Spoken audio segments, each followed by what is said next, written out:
भारत का मुसलमान औरंगजेब और बाबर से इतना प्रेम क्यों करता है? इस बात का जवाब रितेश्वर जी महाराज ने दिया है। आप लोगों के होश उड़ जाएंगे, जरा ध्यान से सुनिएगा। बाबर के नाम पे आप क्यों लड़ रहे हो? मैं देश के नौजवान मुसलमानों से पूछ रहा हूं और देश के उन बुजुर्ग मेवात के मुसलमानों से पूछ रहा हूं जिनका भारतीय परंपरा में बड़ा विश्वास रहा है, जो सनातनी, जो राम को अपना पूर्वज कहते हैं आज भी, कि हाँ हमारे पूर्वज वही हैं, डीएनए एक है।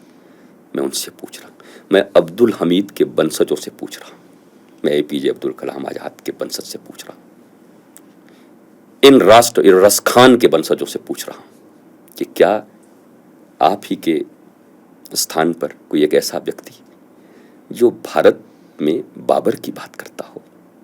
मस्जिद बनाइए, बाबर से इतना प्रेम क्यों, औरंगजेब से इतना प्रेम क्यों? वो लुटेरे थे, उन्होंने मंदिर को तोड़ा, साक्ष्य है। आज तो आप हमारे भाई हो, आपके डीएनए हमारे डीएनए एक हैं, दोनों एक साथ खड़ा होके कहते कि अयोध्या में तो राम राम होगा जी, चारों तरफ एक साथ खड़े होंगे, अब्दुल भाई खड़े होंगे, हमीद भाई खड़े होंगे, जाहिद भाई खड़े होंगे, हमारे जो हम टीचर की बात करते हमारे गुरु मोहम्मद आलम साहब जिन्होंने हमें केमिस्ट्री पढ़ाई, बाओ कहते मुझे।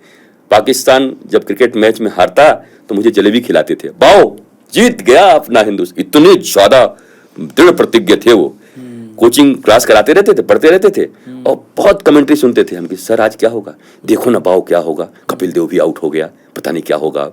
और जब जीतता था तो गरम जलेबी ला करके बाओ जीत गए जीत गए। मैं उनसे पढ़ा हुआ हूँ, मेरे मन में कोई दुर्भावना नहीं है किसी कास्ट के लिए, किसी मत के लिए। और आप इतनी देर मुझसे बात करके समझ गए होंगे कि मैंने धर्म का कोई धंधा नहीं खोला है और मेरा ये प्रोफेशन नहीं है। मैं बहुत कथाएं नहीं करता, शायद साल में 4 साल में एक मन हो जाता है। अब कोई कहता है भागवत, हम कि चलो 4 साल के बाद एक कथा मैंने करी, मौज आ गया।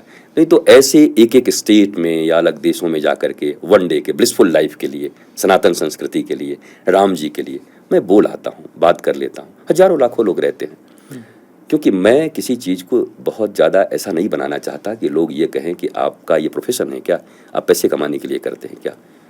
और मुझे गौरव इस बात का है कि मैंने जीवन में कभी भी धर्म प्रचार के लिए, मुझे आज तक नहीं लगता, अब तो मीडिया का युग है, कि मैंने कभी किसी से कुछ मांगा हो, कुछ लिया हो। पर बाहरे मेरे राम जी, मेरे ठाकुर जी कभी कुछ कमी होने कहाँ देते हैं। कभी कुछ जहाँ जाता हूँ राजाओं की तरफ भेज देते हैं, जहाँ पहुँचता हूँ। और वृंदावन में आप आओगे, इतना दिव्य आश्रम, पर हमने कभी परिश्रम नहीं किया उसको बनाने का। तो जिस दिव्य शक्ति और चमत्कारों की आप बात करते हैं, मैंने अपने जीवन में देखा है।